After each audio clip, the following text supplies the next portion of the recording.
Camera is rolling. And let me just set up the timer. Hey, come on. And welcome back, everybody, to the chat. How'd that go? How'd it go in the first one when you did that? Like when you did the intro? It's the same. Was it awkward? It's not awkward. It's just like we're laughing too much. Ah, But yeah, hello, everybody. Welcome back to the Chad and Dad podcast, where we compare the life of a working dad and a working Chad. Guess which one's which. But yeah, so interesting. We made it to the second episode, Joseph. Congrats. yeah. I guess for you, it's in your perspective, it's like making it to the second date. Something like that. Yeah. You know, well, yeah, you'll be surprised by the amount of project that fizzles out and like just like even before actually shooting everything. It's true. All it took was me hitting you up and asking you if you wanted to hang out again, and you said yes. Yeah. More so because I offered food. Yeah, honestly, it's the food. I'm very easy to please. Yeah. But anyway, today we're thinking about talking about hobbies. Right. Yeah. Yes. And we can start from a common hobby that we both do, Okay. which is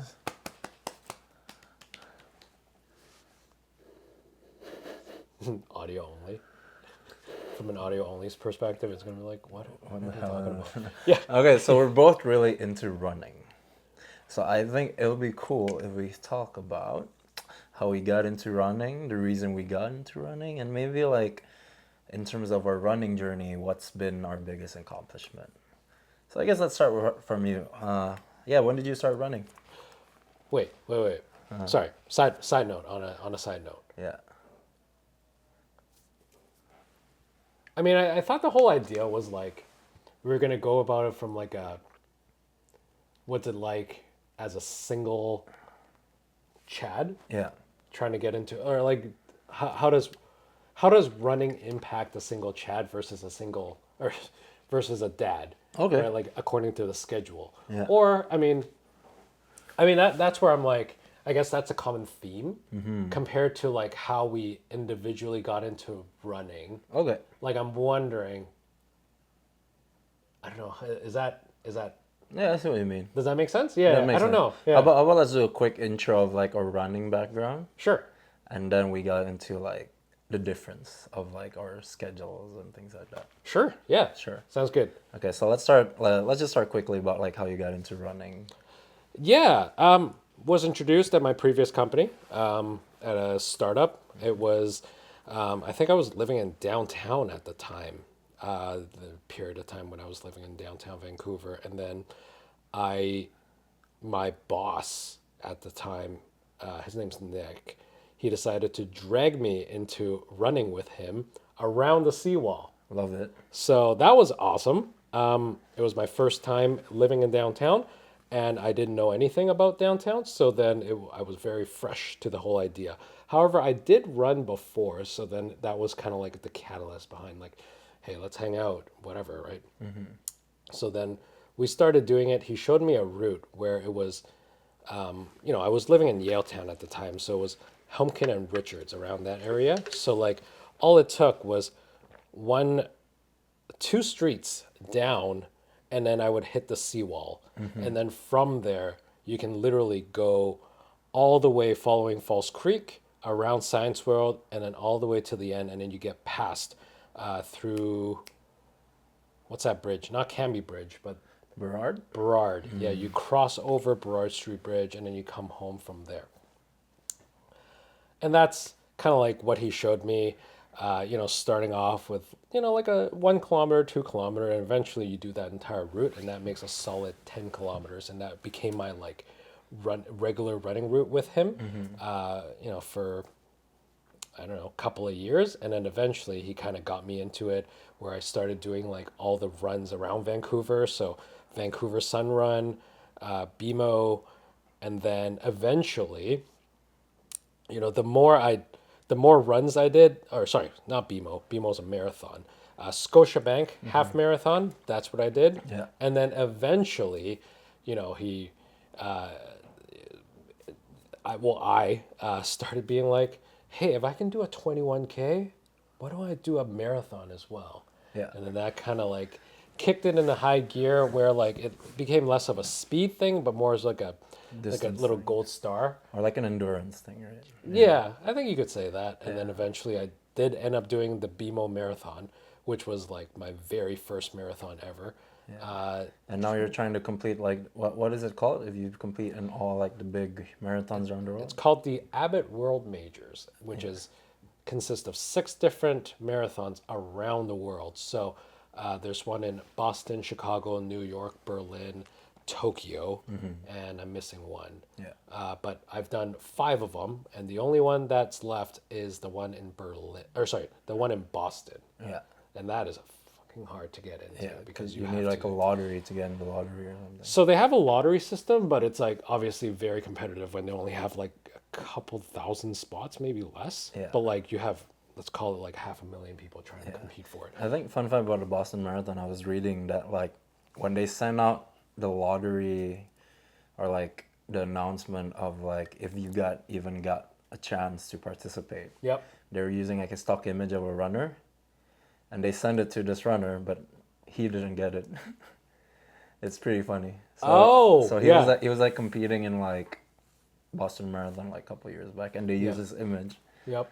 but then it's like he didn't got it, and that's how like kind of crazy the Boston Marathon is. Yeah, it's Okay. insane. Yeah, so like, I mean, if this is obvious, it's side tangent, but like, I mean, sorry, like even to qualify for these marathons, so like you can either come in as a lottery, you can do it as a charity runner, which means you partner with one of the charities of their choice, and then you just Fundraiser. essentially fundraise and pay a buttload of money to get in, Yeah. which is fine. But that's actually how I managed to get into a couple of them. Yeah. Because like the charity portion was only like $2,000 as an example. So you put in $2,000 and you get in. Great. I just wanted to complete it, or alternatively you can qualify for it. But this is also where like Boston Marathon, for example, every year they bring down the threshold, or sorry, bring up the threshold, Make it faster. make it basically. faster. Yeah. Like the qualifying time goes down every single year. Because I think like last year it was like 3 hours. Like you had to complete 3 a up for a full marathon. marathon. Yeah, you had to complete a marathon in under 3 hours for like men's. I think my age range, which Yeah. is what is it like, 40 to 65. 45? Oh, yeah, okay. 65 Yeah, plus. I yeah, don't know. You look great. Yeah, Yeah. thank you, thank you. It's the Asian genes. Yeah, so like, I'm like, there's no way I can complete a marathon in under 3 hours. So, And correct me if I'm wrong. I do believe like when you travel, sometimes you actually determine your family destinations based on like the races you're gonna do. all the time, dude. Yeah. Yeah. I mean, it's really the reason why I do these things, because why else would I want to go to Chicago or Boston? I don't know, pizza. Hey, East Coast is great, but I think it's also wait. I'm recording, right? Fuck yeah, I'm recording. Sorry. Yeah. Okay, but yeah, it's also like, I think, for me, it's funny because you can almost like kill two birds with one stone, because you can travel, but you can travel to do all your races, but you Yep. can do it with your family. I guess like it's for me who's like single, I do it sometimes just for like shits and giggles, because I don't really. For context, I also do like a couple of runs. I finished 2 marathons in my life and a half Ironman. Which two? The Vancouver BMO Marathon and the Jakarta Marathon. Oh shit! Right. Nice. Yeah. Nice. I finished last in the Jakarta Marathon. I'm not even joking. But I think for me, it's more like, just for shits and giggles, Right. but also like, there's that sense of accomplishment. But honestly, like, I don't think I like travel far just for like a race. But then you can use it as like a. So my strategy is, I use it as like, let's say I'm going to Berlin as an example. Yeah. I use that as like the thing to do within the first week.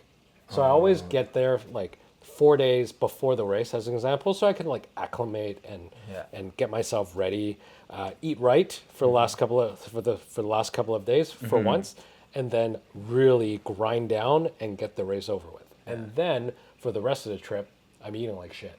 Fair. And then I'm just, you go from there. It's like at least you have that as a home base, and then you do the rest of the trip. Okay.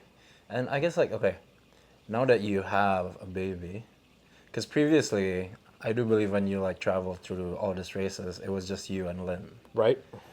But now that you have a baby, in terms of, I guess, what I'm trying to ask is like, does it change in the way you prepare, or like the way you travel, things like that?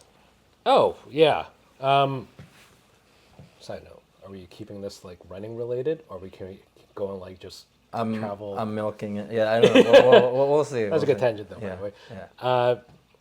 Keep it running, or what? Yeah, keep it running, or keep on traveling, or like, Yeah. even if you want to enter. Or we could just like go tangent. Sure, yeah. I'm cool with whatever. Yeah. Man, there's a fruit fly like flying around us. Anyways, yeah. So I mean, so before I can go into like before and after. Yeah. So before when it was just Lynn and I traveling, we were, I mean, very free spirited, right? Like it was much easier, obviously, Yeah. where like we don't have to think about. I think after, say for example, starting off with like just going on a plane, right? Like I think Lynn was quite paranoid with like, what is it like? Well, I was quite paranoid about like, what's it like when the baby's on the plane? Or what if she screams like 24/7 while on the plane and 'Cause it doesn't can sleep happen, and all yeah. that stuff? And it does happen, right? I think luckily with the baby, with our daughter, she's quite well traveled in the sense where like the moment she's on a plane, she tends to fall asleep quicker than before. And I think a lot of it is I give a lot of credit to the plane like white noise. Yeah. okay. So like she does fall asleep for last time I think when we were flying to Europe, it was a what is it like 10-hour flight. She slept for 8 of it. That's actually amazing. Yeah, because of the plane noise. And I think luckily we also flew a red eye.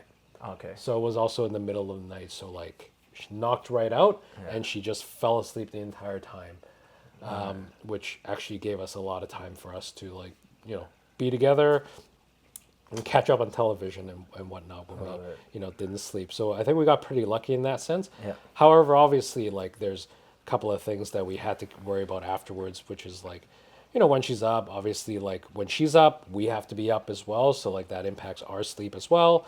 What was it like when we're, going from one place to the other, something that we didn't really think about is just like, going from the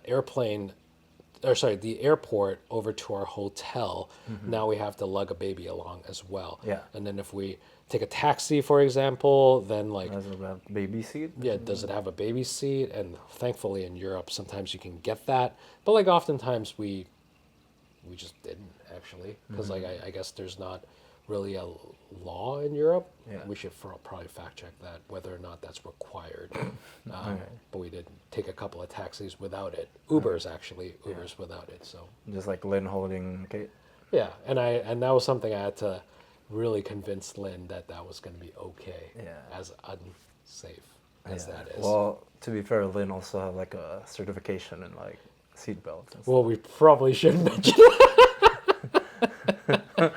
We'll get that part out. Okay, but yeah, I guess, okay, Yeah. here's the thing, because like I'm coming from the perspective of a single person. Right. Sometimes like, honestly, the only thing I need to travel is the passport and my Yes. phone. Yes. Right. Sometimes I don't even need clothes. Like I Yes. can like buy clothes, but it's like Yes. something that flies through my like. My biggest concern is like keys, phone, wallet, passport. That's it. Those 4. Oh, 100%. Yeah. Man, if I was traveling by myself, I just take like a carry-on luggage, dude. Yeah. Right? Like I don't need much. Like as you can see, all I need is like a t-shirt, shorts, boxers. Yeah. That's it. Like I just need that. But like I think when we were first starting to travel with the baby, Lynn would bring like entire check-in luggage full of baby crap. Yeah. Like Right? Just basically packed the entire house Yeah. just to make sure that we had everything. But it's that we always needed. like the first experience where you like Sure. better be over prepared, and the next time is like Yes. okay. Right? Yeah, I think we definitely learned a lot throughout the process for sure. But it's just like the first couple of trips, it was not necessarily, I wouldn't say rough, but like we were definitely over prepared. And I think one thing that we often ended up doing was we hit the weight limit for Okay. like the airplanes because you know like Yeah, babies. 26 25 26 kilograms, and I'm like fuck. Yeah. Yeah, Okay. I think there was one trip where we actually had to buy an extra luggage just so we can Oh man, I'm from Indonesia, man. We buy extra luggage for souvenirs. damn. But Yeah, do your parents like, you know, like they put two luggage together yeah. and then when they go somewhere they separate it? Yeah. Yeah, that has happened before. Yeah, my parents Usually it's like, not two luggage, but it's like there's like a carry-on inside, and then just like check it in. But Yep. it's just like extra stuff.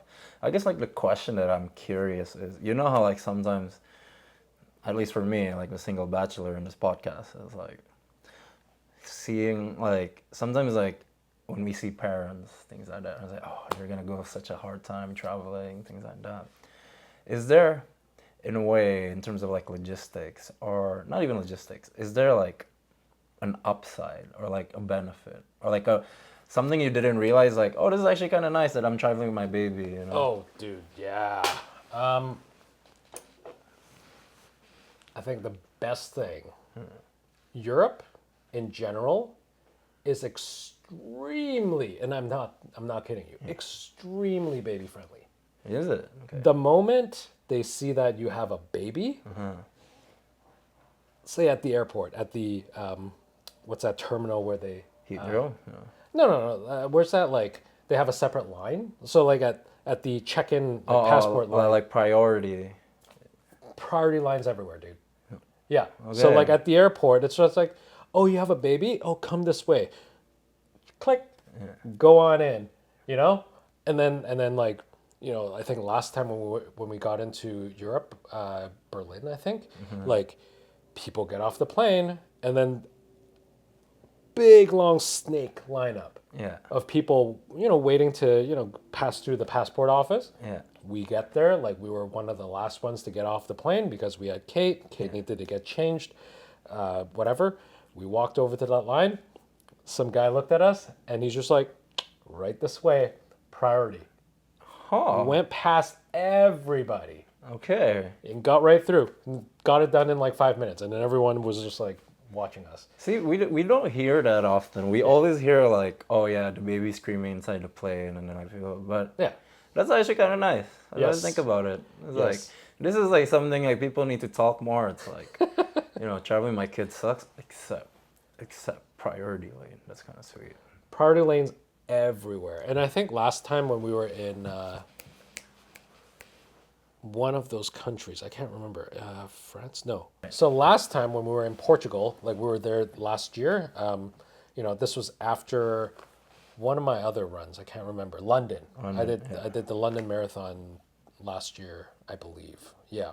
And then we ended up, again, like doing some traveling afterwards for like another 3 weeks. And we ended up in Portugal because I've always wanted to go there. They are so baby friendly. Like not just the airport. Like after you get out, we were going to like check out one of the landmarks. I can't remember exactly what it was, but like it was a really hot day. Yeah. There was a big long lineup. Like it was literally going to be like an hour and a half of waiting. Yeah. We didn't know about the baby thing, so we lined up, and then we waited for about 45 minutes, and then we were actually like halfway through the line. Yeah. All of a sudden, a couple with their baby come to us, and I think they were Italian or something like that, but they were basically said to us, like, hey, did you know you didn't need to wait? You have a baby. Like, you can just go right in. And we were just like, what? What are you talking about? Yeah. And they're just like, no, follow us. So we followed them, went all the way to the front of the line, and then they were just like, come right in. Whoa. Okay. And I was just like, okay, this is nice. Yeah, and it happened multiple times. And like, you know, even we ended up going to H&M because we had to buy some clothes for the daughter. Yeah. And Your daughter. our daughter, yes, our daughter. Yeah. Not mine. And people were waiting in line, Yeah. and then the cashier was like, "Come to us." We skipped the entire line, even at Okay. H&M. All right. And I was like, "The hell?" Yeah. So very baby friendly. Huh. That's something. Honestly, that's something you don't really hear as much, I feel. Yeah. Right. Huh. So So baby benefits, everybody. yeah. If you want to boost, honestly, if you want to boost the population, you should show like all the benefits of having a baby. You know what I mean? Yeah. So Because like I don't mind. It's come on, like, Chad. no, it's like it's basically like Disney. It's basically like Disney Fast Pass, but in form of a human being. Yeah, and you don't have to pay for it, other Well, than paying for the baby. Other than Yeah. other than giving a living to this baby. Yeah. Yeah. Okay. I mean, there are other benefits, like, Yeah. for example, going to White Spot, you can order a kid's meal. I've ordered Kids' a meals kid's. are great. I've ordered a kid's meal from White Spot. I said it was for my cousin though. Was your cousin there? No. Oh, wow. And they're like, I think they saw it through me, but I'm like, I don't care. I want to fire fight. Okay. Okay. All right. All right, but let's talk about running. Yeah. Coming So, back. That's actually good, but that's actually kind of like a good thing, like daily benefits. Okay, yeah, there are baby benefits. Running obviously is significantly harder Yeah. because when I have a daughter, Yeah. she takes up a majority of my time.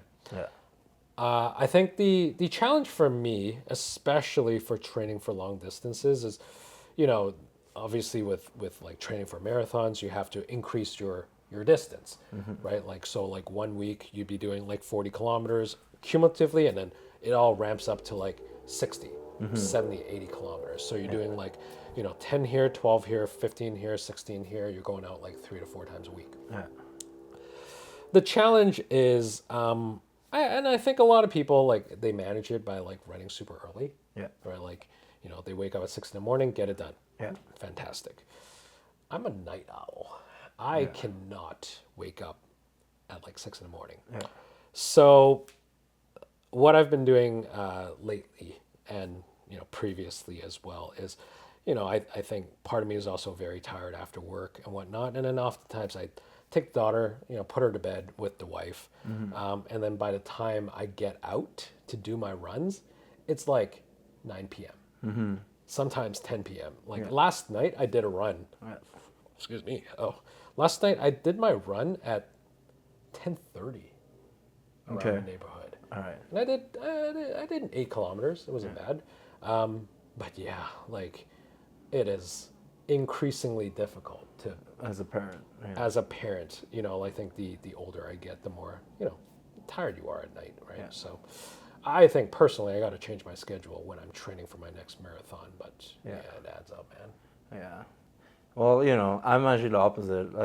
I'm the kind of person who wake up like 5, Hey, and then like I go running for like an hour, and then go to gym, and I start my day at like, because I'll be back at around my apartment like around like 7:45.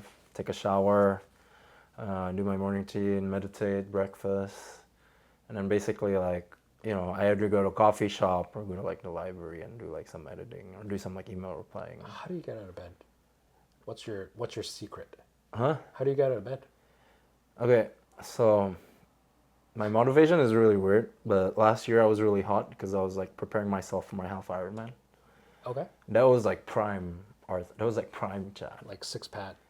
No, not six pack, but it's like I had a shape. There's some contour there. I'm like, Ooh. whoa, I never had this in my life. And then lately, I'm like, why do I have a beer belly when I don't really drink that much alcohol? And I'm like, oh shit, I had too much junk food. So basically, I have this wallpaper in my phone of me, like somebody took a picture of me and during like when I was swimming in a lake. And I had like the daddest bod there is. The dadliest. The dadliest dad bod. And I'm not even a dad. And I'm like, this can't be happening. It was like, it was like big belly. Wait, when was this taken? It was like 2 months ago, man. Oh, this was 2 months ago. Yeah, I know. But that's why like starting like 3 weeks ago, I start like really legit. And I've been noticing, okay, I'm getting better. Honestly, my schedule is like wake up at 5, do all my jazz until like 8, and then 8, 8 to 8:30 I call my family, and then 8:30 to 9 I like read a book, and 9 I like immediately sleep. So like I'm doing you a favor because it's close to my bedtime right now. Oh shit, you're right. Yeah, Nice. but it's okay though. Again, as long as I sleep, as long as I arrive home by 10, it should be okay. Nice. But yeah, no, honestly, So you sleep from 10 to 5? Is that the idea? yeah, So 7 hours. yeah. Nice. I think, but at the same time, I understand what you mean because like again, the Chad life in me was like, I live alone. I don't have a partner. Most importantly, I work alone as well, so I make my own schedule. So this works for me.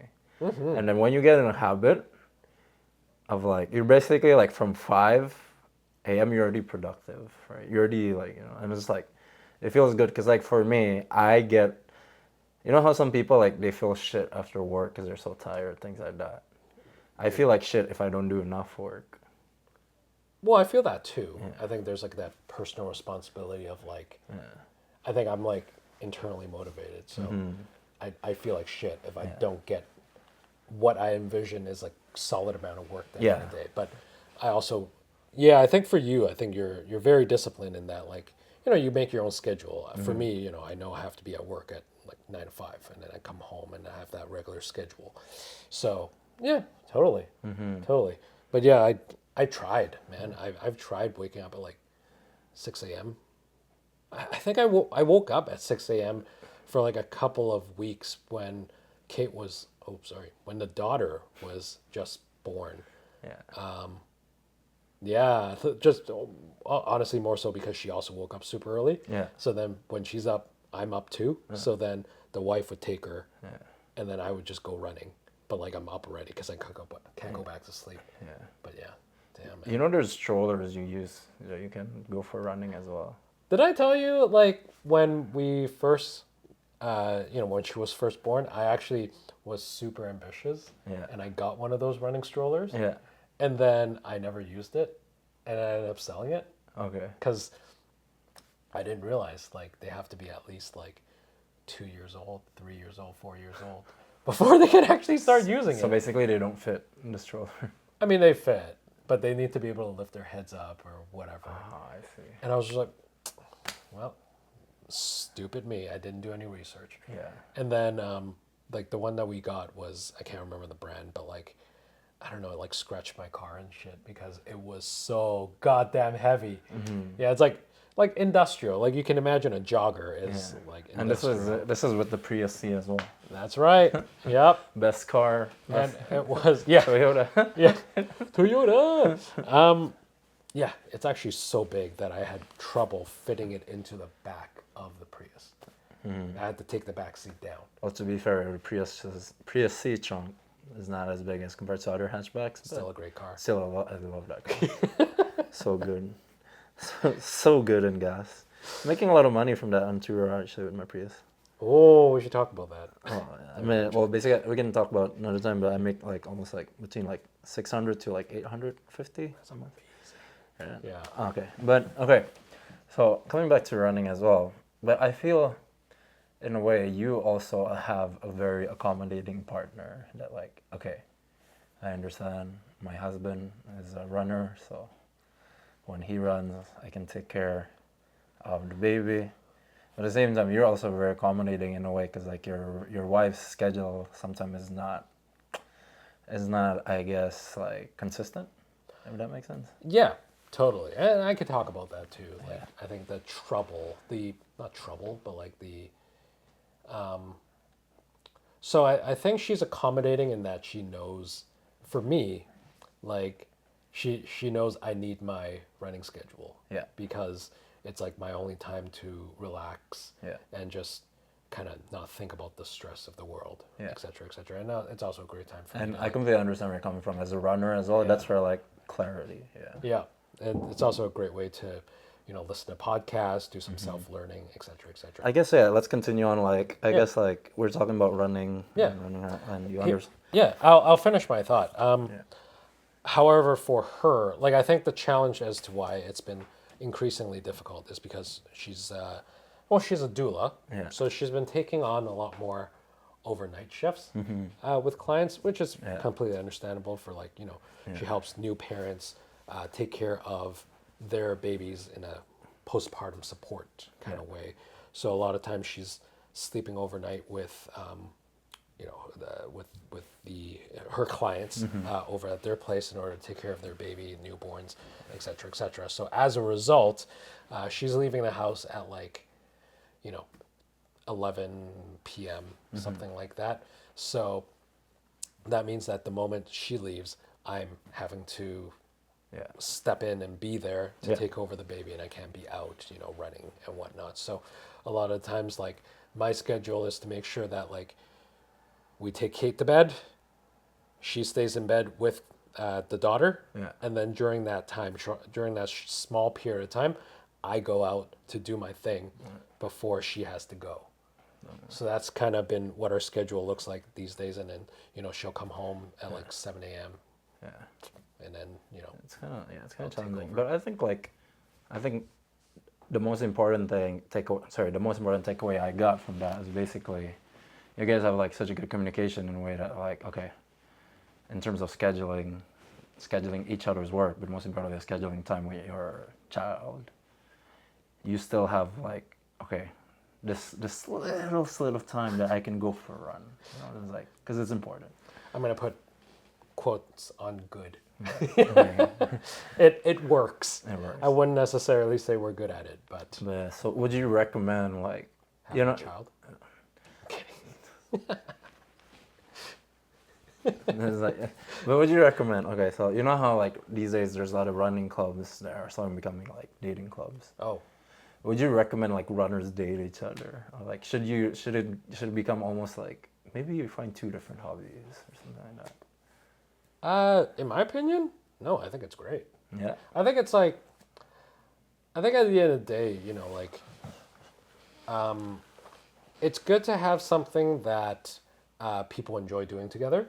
Like, so like common interest. I think it's really helpful. And unfortunately, Lynn's not a runner herself, but I think she appreciates what I do and tries to be as supportive as possible. But like, I think, if she was also into running, then it'd be a great way to like just share tips, share things with each other, and kind of cheer each other on, and become each other's like training partner. So I don't necessarily think it's a bad thing whatsoever. Okay.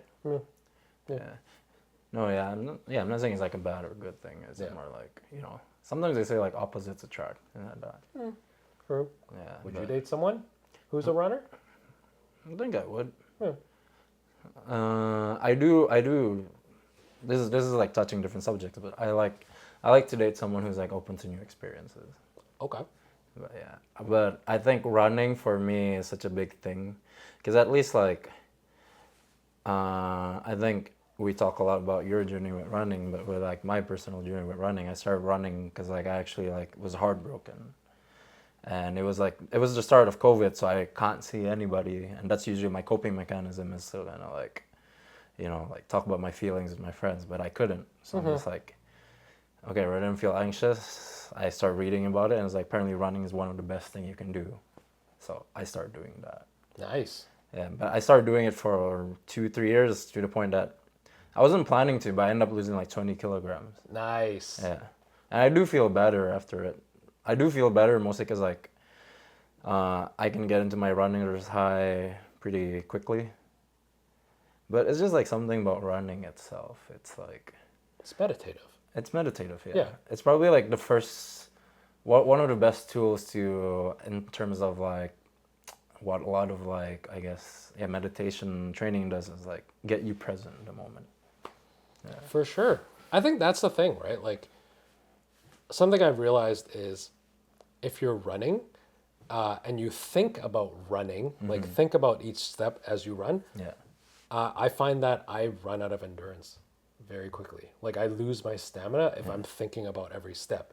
However, if I'm, like listening to a podcast or just like not thinking whatsoever, and I just let my It's body almost your carry feet itself. is like an autopilot, right? Yeah.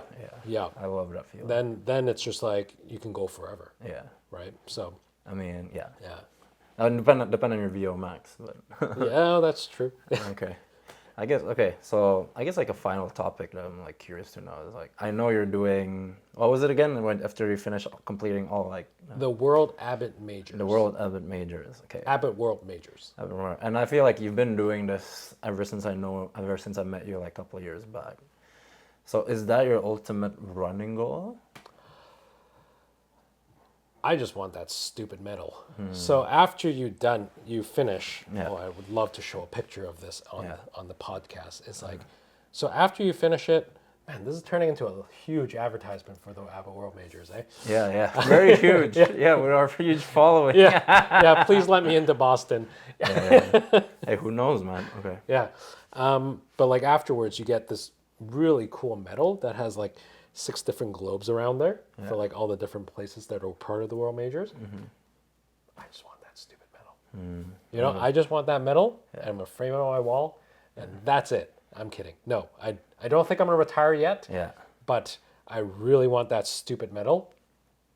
And then again, like I think I view marathons as like a way for me to go to different places. So like next year, I'm actually going to Big Sur marathon. Yeah. Like the one in California, the one I told you about that you didn't end up signing up for. Yeah. It's okay. Yeah. But yeah, so honestly, like realistically, I wouldn't go there if they weren't having a marathon there. You know what I mean? Yeah. So It's a good, yeah. I still think a good it's a good hobby to have for like travel destination. Because like in the end, you know, some people travel for like food or like a certain landmark, but this is actually like you not only travel there, you also accomplish something. Yep. Which is a medal or Yeah. even like your personal best. Because like for me, my ultimate goal is a full Ironman. Oh shit! And I'll do like, it with you. And then after that, maybe I could retire. But then I don't want to do like an ultra marathon. I don't want to do like those like 100-mile run. No, it's like a full Ironman. That's like my ultimate dream, man. So I would argue a full Ironman would be harder to do than an ultra marathon. So why don't you start off with an ultra marathon first? I would argue differently. Because like an ultra marathon is like what, 100 kilometers or something? Ultra marathon is 70, I think. So it's like 2 marathons, right? Yeah. Okay. I would think it's harder. Here's the thing, and as someone who did a marathon and someone who did a half Ironman, which is a triathlon basically. Okay. Running is all about your endurance, but it also gets a bit boring because you're basically like running for hours. A triathlon is fun. People are scared because like, oh, there's running and you're cycling for 180 kilometers. Swimming, yeah. But between like before you do the craziest thing, which is like the final 42-kilometer run, the cycling part is kind of fun, and you kind of actually like take a quick break. You start off with swimming, right? You always- Swimming, cycling. Yeah, and you always then- start swimming because if you end with swimming, you might drown. Right. True. Yeah. But yeah, you start swimming. So a full Ironman is basically 3.8 kilometers of swimming, 180 kilometers of cycling. And for perspective, the Grand Fondo is 122 kilometers. So why would you want to do that? Because it's the Ironman. And you know, okay, Okay. you get a medal, right? If you do that, the Abbott thing, you get a medal with a globe. Right. Ironmans or Ironman finisher, what happened is they tattoo their thighs. They what? They tattoo Oh, their they tattoo their thighs. well, not from the event, but a lot of finishers just go to a tattoo parlor and get like tattoo their thighs with like the Ironman logo. Wait, is this the thigh? No, you're pointing at your calves. Bro. Sorry, calf. Yeah, they tattoo their calves. They tattoo their calves, and then it's almost like a badge of honor. I want Okay. that. Oh, hello, Hi, Pepper. Yeah. But yeah. Okay, You so you can do that without doing. no, man, no. You know how envious I am when I did my half Ironman and I saw all these people on bikes and they were like already have their tattoo and they're doing just for fun. Why would people do this for fun? Then again, you could say that about why would Why you do people do marathons for fun? Yeah, that's true. Exactly. I don't know. I think after doing a triathlon, it's much more fun than just a marathon. I mean, I'll do it with you. Oh, hi, Yeah. Katie. Hey. I don't know. It's But, just a but, conversation. but you gotta ask me though. That's the thing. I know. I just didn't know how to like go back there. Yeah. Well, I'm really good at like digging people. Yeah, like you were doing a good job in like Yeah. digging into it, and that's why I like. Well, at the same time, I also think that a lot of people, they're like, you know, their set status before they found someone is always single. So it's almost like people know how it feels when it's hard. So I'm more curious like you, when you already have like a family and things like that. Yeah. In your running journey. And if anything, I think it was natural. It felt natural. Yeah. So it was fine. I think this episode is better than last week's episode where we're just like I don't remember what we talked about last week. figuring shit out. Actually today I feel I learned a lot. Okay, sweet. Yeah. Yeah. Of course, like we didn't really dive. Like we just like kind of jumped all over the place, but like who cares, right? Yeah. It's a Well, podcast. it's a 45-minute podcast. Yeah, so, whatever. yeah. Whatever. But don't worry, the more we do this, the more structure it's gonna be. Yeah. But I think that wraps it up for this week's podcast, everyone. Yeah. Don't forget to follow us on all the podcast platforms. Is it Chad and Dad? Chat and that. We got to make sure that handle is available. Yeah, and we should print shirts. If Chad and Dad isn't available, maybe we'll do Dad and Chad. Yeah, or father and slaughter. No, father and brother. No. Father and brother. That almost sounds like a Bro gay, and hoe. no, that's almost like a like a gay incest soft porn novel. Father. I don't know if you want to include this. No. But I'm down for bro and hoe. No, bro and hoe, like you're the hoe? No. No. I like Chad and Dad. bro and hole No, you because fool. you're the hole. All of us are holes. Okay. But anyway, thank you for listening and stay tuned next week. Chad and Dad. All right. Okay. Cool.